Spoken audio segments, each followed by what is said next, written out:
Hello learners, welcome to Unacademy. मेरा नाम है मंजरी सिंह। क्लैट पीजी 2024 की डेट आ चुकी है। 3 दिसंबर 2023 को आपका ये पेपर होने वाला है।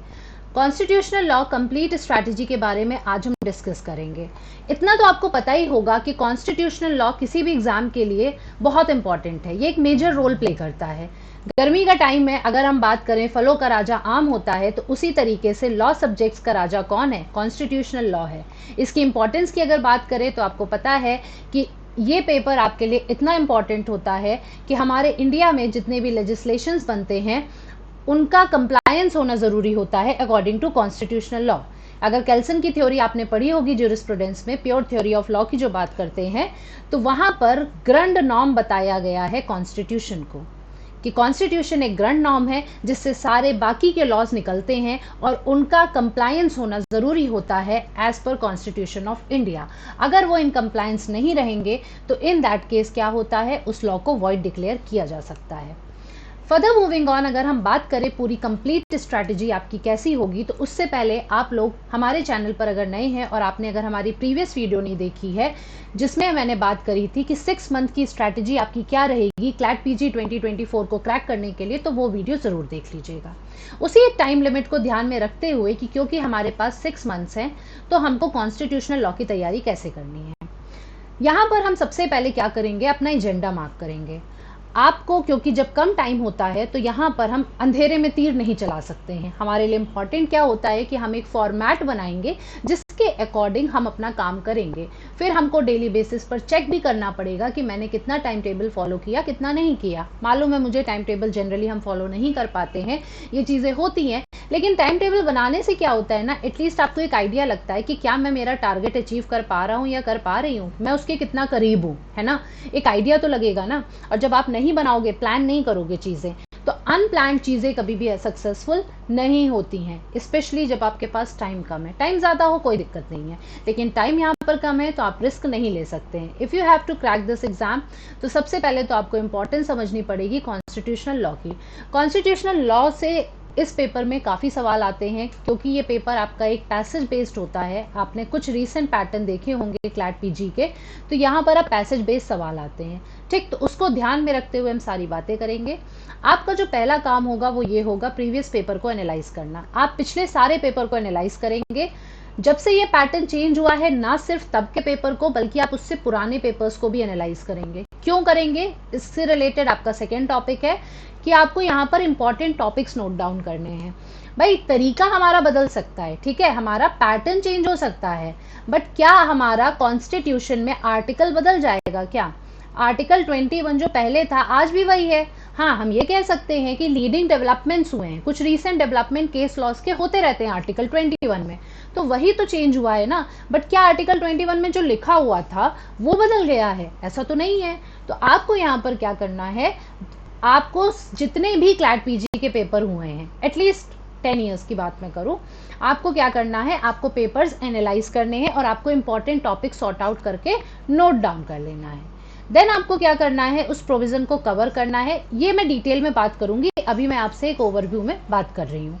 आपको प्रोविजन को कवर करना है, उससे रिलेटेड आपको लीडिंग केस लॉस देखने हैं। एंड देन फोर्थ आपका स्टेप होगा, you have to switch over to the recent judgement. Recent judgement की अगर बात करूँ तो अगर आप आर्टिकल 21 पढ़ रहे हैं तो आप देखेंगे कि आज के समय में आर्टिकल 21 में क्या रीसेंट डेवलपमेंट हुआ है, उस पर क्या जजमेंट्स आए हैं, आप उसको पढ़ेंगे। मैं बेसिकली इस पॉइंट ऑफ व्यू पे बात कर रही हूँ। अब हम आते हैं एक एक स्टेप पे। पहला आपका काम है एनालाइज करना प्रीवियस ईयर पेपर को। कैसे एनालाइज करोगे? क्या पेपर लेके उठाया, हमने रखा, बस पेपर को ऊपर ऊपर से देख लिया, समझ लिया, या फिर कई बार होता है हम एक ही पेपर को बार बार देखते रहते हैं और हमें लगता है हमें याद हो रहा है, हमें समझ में आ रहा है कितने सवाल पूछे जा रहे हैं, बट ऐसा नहीं है। जब तक आप सीरियस होके अपना पेपर नहीं देखोगे, आप नंबर ऑफ क्वेश्चंस काउंट नहीं करोगे, आप एक एक टॉपिक नहीं पढ़ोगे कि मतलब किस टॉपिक पे कौन सा क्वेश्चन पूछा गया है, आपका ये एनालाइजेशन कंप्लीट नहीं होता है। तो पहला स्टेप आपको क्या करना है, नंबर ऑफ कॉन्स्टिट्यूशन के क्वेश्चंस चेक करने हैं जो पेपर में पूछे जा रहे हैं। सिंपल सा टास्क है, आपको पेपर एक उठाना है, कोई भी ईयर का आप पेपर उठाइए, या आप हर ईयर के पेपर के लिए यही आप स्ट्रैटेजी फॉलो करेंगे। आपको जैसे कि मान लीजिए पिछले साल का आपने पेपर उठाया 2022 का, ठीक है, यानी कि क्लैट पीजी 2023 का पेपर आपने उठाया। यहाँ पर आपने देखा कॉन्स्टिट्यूशन के कितने सवाल आए हैं, ठीक। फॉर एग्जाम्पल मान लीजिए 4 सवाल आए हैं, आपने इसको नोट कर लिया, 4 आए हैं। अब आप क्या करोगे, मोस्ट फ्रीक्वेंटली आपने ये जो देखा कि ये जो 4 आए हैं तो ये किस टॉपिक से आए हैं, आपको ये इंपॉर्टेंट है नोट करना, ठीक है। आपने उसी वक्त नोट कर लिया कि इस ईयर में ये 4 क्वेश्चन आए थे, एक एक टॉपिक ये था। अब आपको इसी तरीके से सारे ईयर्स का एनालाइज करना है एंड देन आपको समरी वेज में क्या देखना है, ये खुद चेक करना है कि फ्रीक्वेंटली टॉपिक कौन से पूछे जा रहे हैं, ठीक है, ज़्यादातर कौन से टॉपिक पूछे जा रहे हैं। अगर हर बार कोई फंडामेंटल राइट पूछा जा रहा है तो आपके लिए इंपॉर्टेंट है, ठीक है। मान लीजिए हर बार आपसे कोई भी डीपीएसपी पूछा जा रहा है तो आपके लिए ये इंपॉर्टेंट है। आपने क्या करा, एक सेपरेट नोटबुक बना ली और आपने नोट डाउन कर लिया। सेपरेट नोटबुक किस चीज़ की बनानी है, आपको सेपरेट नोटबुक बनानी है कॉन्स्टिट्यूशनल लॉ की, ठीक है। कॉन्स्टिट्यूशनल लॉ की नोटबुक बनाइएगा अलग से, क्योंकि आपके पास कॉन्स्टिट्यूशनल लॉ के लिए इतना नोट डाउन करने के लिए चीज़ें होंगी कि वो बुक आपके काम आएगी। चलिए अगर सेपरेट नहीं भी बनाना चाहते तो एक कंबाइंड नोटबुक बनाइए जिसमें हर सब्जेक्ट के साथ आप ऐसा करेंगे, ठीक है। और वहाँ पर आपने नोट डाउन कर लिया। सेपरेट बनाएंगे तो ये होगा कि फर्दर अब आप ऑनलाइन जो भी रिसोर्सेज फाइंड आउट करेंगे या केसेस फाइंड आउट करेंगे तो आप वो काम भी इसी में कर सकते हैं। कॉन्स्टिट्यूशनल लॉ से रिलेटेड आपको कोई भी मटेरियल मिला न्यूज़पेपर में या ऑनलाइन, आपने उसी नोटबुक में नोट कर दिया। अब ये आपके ऊपर है, आप जैसा भी करना चाहें।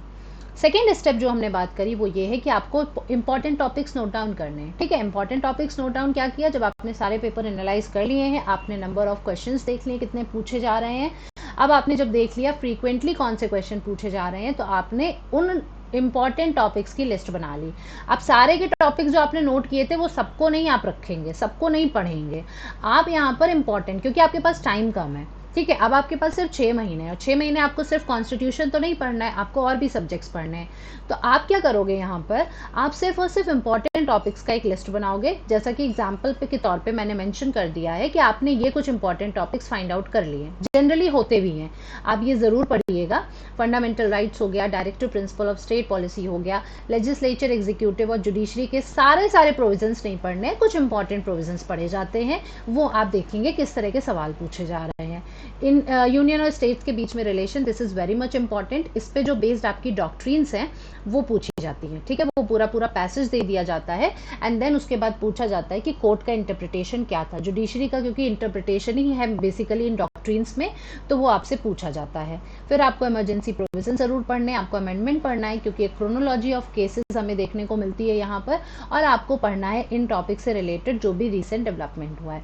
इसका बना लिया आपने, नोट डाउन कर लिया, और अब आपको इतना टॉपिक पढ़ना है। आपको आर्टिकल 1 से नहीं स्टार्ट करना है, आपको सब कुछ नहीं पढ़ना है। इन डेप्थ स्टडी की कोई ज़रूरत नहीं है, इन डेप्थ प्रोविज़न नहीं पढ़ने हैं आपको। इन डेप्थ क्या पढ़ना है, इन डेप्थ आपको केस लॉज पढ़ने हैं, ठीक है। केस लॉज भी वो पढ़ने हैं जो लीडिंग है और रीसेंट है, जो इंपॉर्टेंट है, ठीक है। लीडिंग आप पढ़ते आए हो, जैसे केशवानंद भारती की हम बात करते हैं, हम गोलकनाथ की बात करते हैं, ठीक है, हम सज्जन सिंह की बात करते हैं। आर्टिकल्स में अगर हम बात करें तो आर्टिकल 21 में आपके पास बहुत सारे हैं। खरक सिंह केस है आपके पास, मनेका गांधी का केस है, ए गोपालन का केस है, ये सारे केसेस आप पढ़ेंगे जो लीडिंग है, प्लस रिसेंट केस लॉज जो न्यूज़ में आए हैं, ठीक है। आए दिन जो भी न्यूज़ में रहते हैं, जैसे 2018 का एक टाइम था जिस टाइम पे बहुत सारे केस लॉज आए थे, ठीक है, कुछ ना कुछ रिसेंट डेवलपमेंट हुआ, उसी तरीके से इस बीच भी जो भी रिसेंट डेवलपमेंट हुए हैं वो आप नोट डाउन कर लेंगे और उसको आप पढ़ते हुए चलेंगे।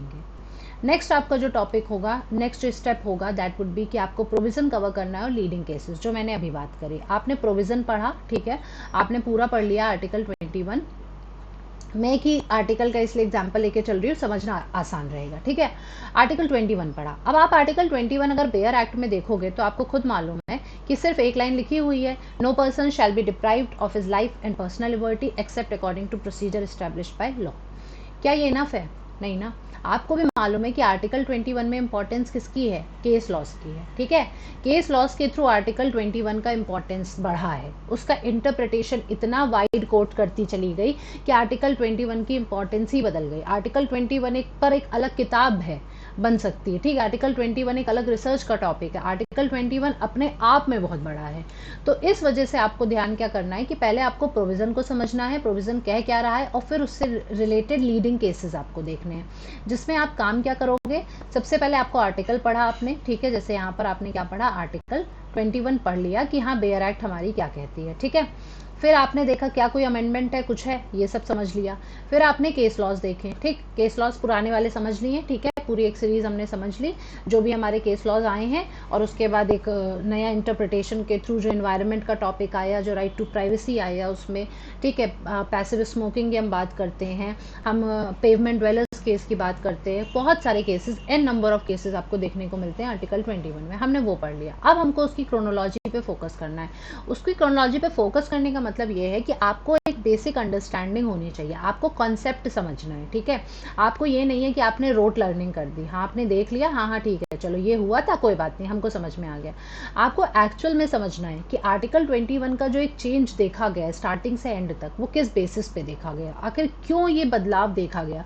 तो बदलाव आपका मालूम है कि जो लॉ है वो डायनेमिक है, ठीक है, लॉ आपका सोसाइटी की रिक्वायरमेंट्स के हिसाब से चेंज होता रहता है। वही कुछ ऐसा हाल हुआ आर्टिकल 21 में कि उस टाइम पे कुछ और चीज़ें थी, सिचुएशन थी जिसके हिसाब से इंटरप्रिटेशन हो रहा था, आज की डेट में अलग इंटरप्रिटेशन हो रहा है। ये सारी चीज़ों को देखते हुए हम अलग अलग केस लॉस देखते हैं। तो बेसिकली आपको करना क्या है, you have to do the case study. Case study आपको करनी है, और केस स्टडी करते टाइम आपको इंटरप्रिटेशन को ही समझना है। आपको कोर्ट का इंटरप्रिटेशन समझना है कि पहले अगर कोर्ट ने कहा कि भाई हमारा जो लाइफ और पर्सनल लिबर्टी का मतलब है वो खाली मूवमेंट ऑफ हैंड्स और लेग्स और ब्रीदिंग की बात करता है, लाइफ का मतलब है ओनली ब्रीदिंग, लेकिन बाद में अगर वो चीज़ों को इंक्लूड करने लग गए कि अगर किसी का पासपोर्ट इम्पाउंड हो रहा है तो उसकी पर्सनल लिबर्टी कर्टेल करी जा रही है, ठीक। अगर किसी का प्राइवेसी, राइट टू प्राइवेसी को हम वायलेट कर रहे हैं तो उसकी लाइफ और पर्सनल लिबर्टी अफेक्ट हो रही है, ठीक।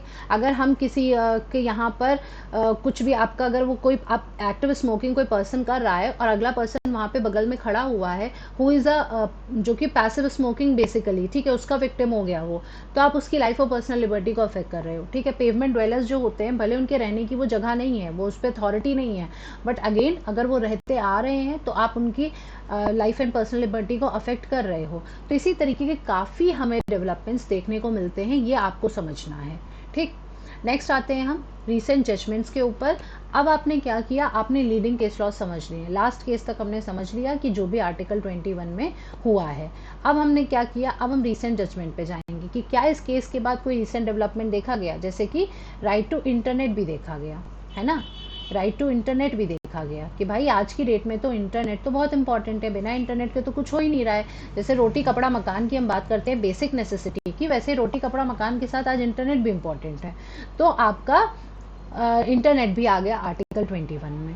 तो इसी तरीके से हमको डेवलपमेंट को एनालाइज करना है। अब रीसेंट जजमेंट के लिए आप करोगे क्या, रीसेंट जजमेंट्स के लिए आपको सबसे पहली बात तो आपको न्यूज़पेपर के टच में रहना है, ठीक है। आपको डेली का डेली लीगल अपडेट्स को ध्यान में रखना है। लीगल अपडेट्स आपकी किसी भी तरह की हो सकती हैं, वो आपकी एक केसेस के थ्रू है, एंड दूसरा आपका एक्ट्स और लेजिस्लेशंस के थ्रू है, ठीक है, एक्ट्स या फिर अमेंडमेंट्स कह लो। आपको इन दोनों को समझना है, इन दोनों के टच में रहना है, इस चीज़ पर आपका ध्यान होना चाहिए, कहीं पर भी आपसे ये चीज़ स्किप ना हो पाए, क्योंकि जो क्लैट पीजी का पेपर है इट्स ऑल अबाउट कि आप कितने अपडेट हो इस एग्ज़ाम में। पुराना तो सब पढ़ के आ रहे हैं, रीसेंट पढ़ने में मेहनत है ना। आप अगर मेहनत नहीं कर रहे हो तो उनको कैसे लगेगा कि आप किसी पेपर की तैयारी कर रहे हो, आप किसी कंपटीशन की तैयारी कर रहे हो। आपको रीसेंट की तैयारी करके ही तो वहाँ पे पेपर देना है, एंड आपको स्टैंड आउट करना है भीड़ से, आपको खुद अलग बनना है, you have to create a difference. तो यहाँ पर ये आपके लिए इम्पॉर्टेंट है। तो आपको पेपर तो डेली पढ़ना है, 6 मंथ्स, भले आपके पास कम टाइम है बट आप ये चीज़ तो रेगुलर रिचुअल में रखिए ही रखिए। आपसे कोई नहीं कह रहा पूरा का पूरा न्यूज़पेपर पढ़िए, आप सिर्फ और सिर्फ लीगल न्यूज़ देखिए, ठीक। इससे क्या होगा, आपका दिमाग खुलेगा, आपको ओपिनियन समझ में आएंगे, आपको ओपिनियन आर्टिकल से समझ में आएंगे। अगर आप पेपर एडिटोरियल्स पढ़ते होंगे तो उसमें लोगों के ओपिनियन निकलते हैं, तो आपको वो समझ में आएंगे। वो समझना भी बहुत ज़रूरी है, क्योंकि अगर वो आपसे पूछ रहे हैं पैसेज बेस्ड क्वेश्चन में कि what was the interpretation of the जज इन दिस पर्टिकुलर केस, या फिर आपके अकॉर्डिंग क्या होना चाहिए, तो आपको तभी समझ में आएगा जब आप और लोगों की ओपिनियन को जानेंगे। आप अपनी दुनिया में रहेंगे तो आप उससे फेमिलियर वो कभी नहीं हो सकते हैं। सेकेंड चीज़ जो मैंने कही, एक्ट्स की बात है, इसलिए ज़रूरी है क्योंकि मान लीजिए आपको पुराना एक्ट पता है, ठीक है, अब आप पुराने एक्ट के हिसाब से चीज़ों को जान रहे हैं, लेकिन नया एक्ट अगर इधर हो गया 2021 हो या 22 में अगर कोई नया अमेंडमेंट इधर हो गया है तो फिर क्या करेंगे आप अपडेटेड ही नहीं है, तो आप तो पुराने वाले एक्ट के बेसिस पर अपना क्वेश्चन आंसर कर देंगे, तो यहाँ पर आपके लिए दिक्कत हो जाएगी। इस वजह से आपको अमेंडमेंट से फेमिलियर होना है। अमेंडमेंट में भी ये है कि वो एक्ट बन गया हो, ठीक है, वो बिल ना हो, आपको बिल पर रिलाई नहीं करना है। बिल क्या है, अभी बिल पास जब हो जाएगा, प्रेसिडेंट की असेंट मिल जाएगी, तभी तो वो एक्ट बनेगा ना। अभी हो सकता है किसी एक हाउस ने पास किया, दोनों हाउस ने पास किया, तो आपको बिल वाली स्टेज पर चीज़ों से अपडेट नहीं होना है, आपको एक्ट वाली स्टेज पर अपडेट होना है, ठीक। एंड सेकेंड चीज़, पढ़ लिया, लग रहा है बहुत दिमाग तेज है, याद है, ऐसा नहीं है। आपको इसको कॉपी में नोट करना है। जो मैंने कहा एक सेपरेट नोटबुक बनाओगे आप, उस सेपरेट नोटबुक में आपको इस चीज़ों को नोट डाउन करना है। वहाँ पे आपने क्या किया था, कॉन्स्टिट्यूशनल लॉ की कॉपी बनाई थी। फर्स्ट काम जो आपने किया, आपने करा नंबर ऑफ क्वेश्चंस, ठीक है। हमसे कॉन्स्टिट्यूशन के लगभग हर साल कितने क्वेश्चन पूछे जाते हैं। फिर आपने क्या करा, सेकंड, इंपॉर्टेंट टॉपिक्स कौन कौन से हैं जो रिपीट हो रहे हैं कॉन्स्टिट्यूशन में, आपने सेकंड काम ये किया। तीसरा काम आपको क्या करना है, लीडिंग केस लॉज, जिसमें ज़्यादातर केसेस देखे गए हैं, जैसे आर्टिकल 12 की बात करते हैं, आर्टिकल 14 है, आर्टिकल 15 है, 16 है, आर्टिकल 21 है, आर्टिकल 19 है, ठीक है, अमेंडमेंट हो गया, ये सब आपने देख लिया, उसमें नोट कर लिया। और देन आता है आपका रीसेंट। ये 4 काम आप उस नोटबुक में करेंगे, ठीक है। रीसेंट अपडेट्स लिख रही हूँ, उस अपडेट्स में आपका केसेस भी आ जाएगा, इस अपडेट्स में आपका एक्ट्स भी हो जाएगा। तो इस तरीके से आपको ये पूरा काम करना है कि आप अपनी कॉन्स्टिट्यूशनल लॉ की तैयारी कर सकते हैं। अगर मैं किसी जनरल पर्सन से पूछूं कि कॉन्स्टिट्यूशनल लॉ में आपको पढ़ना है, कैसे करोगे, तो वो क्या करता है, वो फ्रॉम द इनिशियल स्टेज, ठीक है, वो पढ़ने बैठ जाएगा, कॉपी पेन लेके पढ़ने बैठ गया, उसको ये भी नहीं मालूम है कि मैं कैसे पहुंचूंगा, मैं 395 आर्टिकल तक कैसे इतने कम दिनों में पहुंचूंगा। 6 महीने तो टोटल है ना आपके पास, क्या 6 महीने कॉन्स्टिट्यूशन को दे पाओगे? अगर सिर्फ और सिर्फ कॉन्स्टिट्यूशन को देना होता तब तो आप एक एक आर्टिकल पढ़ लेते, लेकिन आपके पास टाइम कम है। इस 6 महीने में हमने, जो मैंने प्रीवियस वीडियो बनाया था उसमें मैंने बताया था कि आपको डिवाइड करना है। 1 महीना तो आप वैसे ही माइनस कर दो, ठीक है, रिवीजन के लिए बचता है 5 महीना। अब 5 में आपके पास आता है 3 महीना मेजर लॉस के लिए और 2 महीना माइनर लॉस के लिए। उस 3 में आपका कॉन्स्टिट्यूशन इंक्लूडेड है। तो भाई अगर मान लीजिए पता लगा 1 महीना आप कॉन्स्टिट्यूशन ही पढ़ते रह गए, तो भी आपको बहुत टाइम आप दे रहे हो उसको, ठीक है, तो आपको 20 से 30 दिन तो कॉन्स्टिट्यूशन के लिए लग ही जाएंगे। तो उसमें भी आपको बहुत ही कन्फाइंड होना पड़ेगा, बहुत कन्फाइंड होना पड़ेगा अपनी तैयारी को लेके। सिर्फ और सिर्फ प्रोविजन की अंडरस्टैंडिंग लेनी है आपको, ठीक है। Then you have to focus on the leading case laws and then आपको रीसेंट डेवलपमेंट देख के उसको समझना है। इंपॉर्टेंट क्या होता है रीसेंट में कि आपको बेंच के बारे में पता होना चाहिए, आपको मेजॉरिटी ओपिनियन और आपको माइनॉरिटी ओपिनियन के बारे में मालूम होना चाहिए। आज का ये दौर जो है वो हमसे माइनॉरिटी की भी बात करता है, क्योंकि जजेस हैं, वो जजेस हैं, उनके बातों के पीछे हमेशा क्या होता है, लॉजिक होता है, ठीक है। वो हमेशा रेशियो पे बात करते हैं, उनकी बात हवा में नहीं होती है। तो मेजॉरिटी अगर कुछ कहती है तो माइनॉरिटी भी जो कह रही है उसको भी समझना ज़रूरी है, क्योंकि जैसे हमारे यहाँ कोई भी हम बात करते हैं तो डिबेट्स होती है ना उस पर, तो डिबेट्स में हर एक इंसान का अपना मत होता है। तो उसी तरीके से कोई जजमेंट राइटिंग में भी क्या होता है, जजेस का भी अपना खुद का मत होता है। मेजॉरिटी वो हो जाती है जब ज़्यादा जजेस किसी एक ही पक्ष को लेके चल रहे हैं, माइनॉरिटी वो हो जाती है जहाँ पर कम जजेस हैं जो एक पक्ष को लेके चल रहे हैं। आपके लिए इंपॉर्टेंट है बीइंग अ लॉ स्टूडेंट दोनों पक्ष को समझना, क्योंकि हो सकता है कि आप माइनॉरिटी को सपोर्ट कर रहे हो, आपको माइनॉरिटी वाला जो जजमेंट है वो ज़्यादा समझ में आ रहा है। तो यही सारी चीज़ें हैं जो आपसे एग्ज़ाम डिमांड करता है कि आपको एक कंसेप्चुअल अंडरस्टैंडिंग होनी चाहिए कि ये हुआ तो क्यों हुआ, किस लिए हुआ और क्यों किया गया, ठीक है। ये सारी बातें आपकी आती हैं यहाँ पर कि आपको किस तरीके से कॉन्स्टिट्यूशनल लॉ को तैयार करना है। जैसा कि मैंने स्टार्टिंग में कहा, constitutional law is very important, तो आपको उसको ध्यान में रखते हुए, उसकी इंपॉर्टेंस को समझते हुए इस पेपर को प्रिपेयर करना है। अगर आपको ये वीडियो यूजफुल लगा, इन्फॉर्मेटिव लगा, तो प्लीज़ लाइक करना मत भूलिएगा, अपने फ्रेंड्स के साथ ज़रूर शेयर करिएगा और हमारा चैनल ज़रूर सब्सक्राइब कर दीजिएगा। Thank you, that's it for today.